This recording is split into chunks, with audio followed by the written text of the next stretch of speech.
G'day ladies and gents, welcome to War Thunder with Mags. Well, it's 3 AM here and I've just completed the Sky Duels portion of the Ground Forces event. It has been an absolute nightmare getting through all this. Just tedious battles.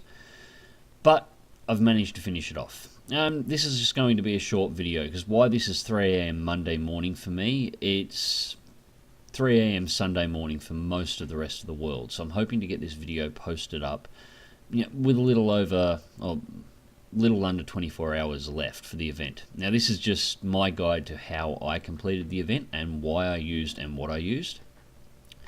And I hope this helps a few of you that are having issues with it. Now obviously, what do you use? Well, we're using Russian planes reserves. But we have to have that one extra slot. Now, what I've done, 4 reserve aircraft, nothing flash there, they have to be used for the event, with the Chiker at the end. Now, the reason why, if I go up here, achievements, special, the Sky Duels events. Now, each one is 40 kills, using only the reserve aircraft for USSR and for Japan, and 50 kills using any aircraft that you like. Now, if you were to do these separately, that's 180 kills that you would have to achieve. But the biplane kills count to your any aircraft of that nation kill slot. The key here is you want to mix them up. So you want the 4 reserves in your lineup for the USSR to complete the biplane reserve portion of it. The Chiker at the end is just to get the extra 10 kill lead that you need on the second event so you complete them both at the same time. Seems pretty simple, pretty logical. Nothing interesting there. On ammunition loadouts, on all the Russian planes, you want tracers. The tracer rounds are armor-piercing incendiary tracer bullets. These are beautiful for this event. The reason is biplanes, as a general rule, are made, well, not as a general rule, it's what they're made of. They're made of wood, which burns. They're made of canvas, which burns. The resin on the canvas that hardens the outer skin is generally flammable, and the fuel tanks inside of them are full of flammable liquid. You want to rip the plane to pieces and set it on fire, and the tracer rounds are basically firing a giant flamethrower out of the front of the plane. You'll burn everything that it comes into contact with. If you don't destroy it with the rounds, it'll catch on fire and crash. Russians, this event took me about 6 hours to complete. The Russians were only about 2 hours of it. That was nice and easy. Japan, however, was a little bit more complicated. So, Japan, same idea, 4 reserves, it's a reserve event, makes sense. But in the 5th slot, this time you want the Hayabusa. Now, you're going to say, Mags, you're crazy, the Hayabusa's level 2. That's going to tear you up. Well, that's exactly the point. Now, the Japanese planes are critically undergunned, and they have trouble dealing with other biplanes.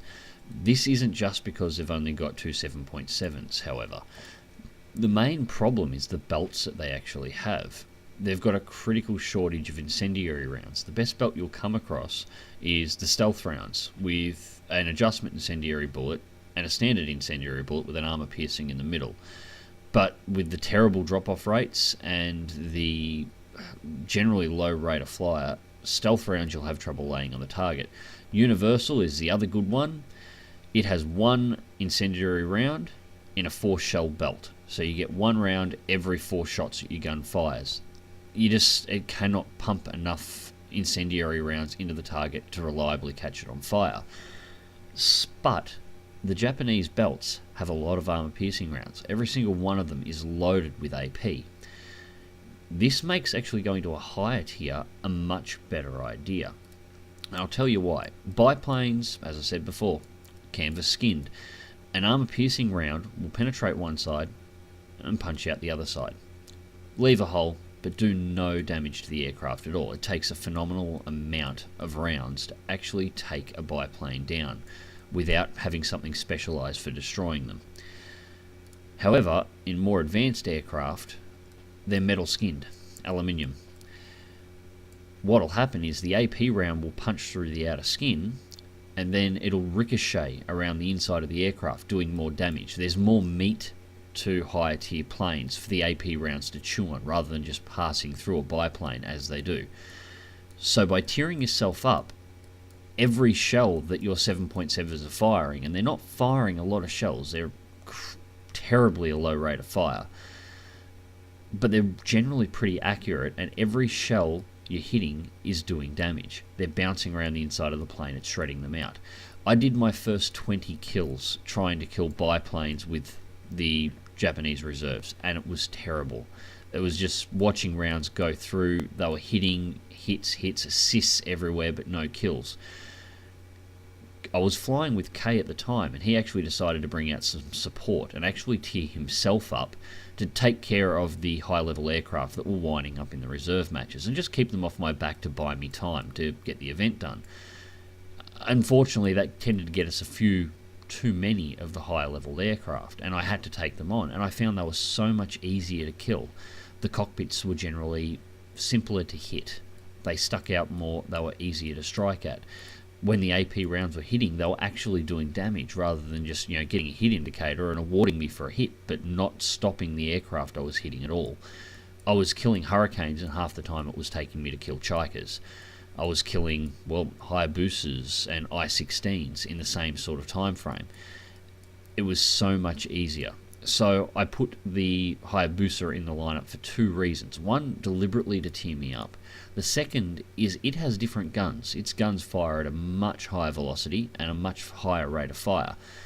It also has a tracer belt that's almost identical to the one the Russians get, which means when you have to take on biplanes in this thing, you don't have the same problem in reverse. This thing will just incinerate anything it comes across that's made of canvas.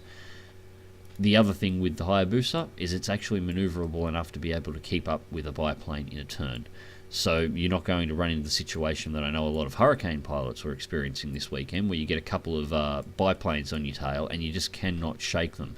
They're just fast enough to be able to keep up with you and keep the guns on you, and far more manoeuvrable. This thing will manoeuvre with a biplane. So if they get on your tail, you can turn it around and get back on theirs and get it out. So this, for those 10 kills that you need to equalise, is perfect, and it drags you into an area that the Japanese just seem far more efficient at killing.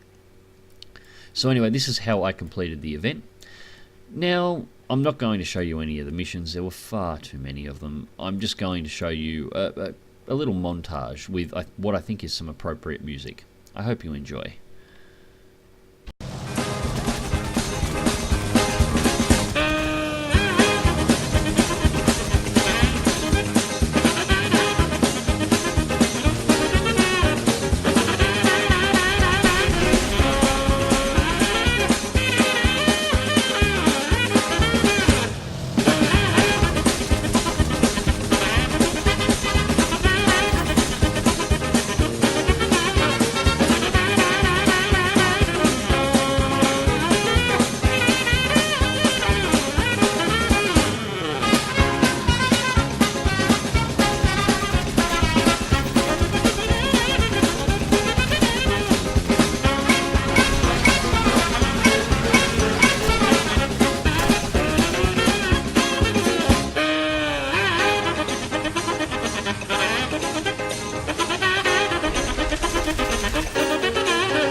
friends, that was some of the fun and more derpish moments of the event this weekend. I hope you enjoyed the video. Click like if you do, subscribe if you want to see more, and good luck with those events. Fly smart, fly safe, and I'll catch you in the skies.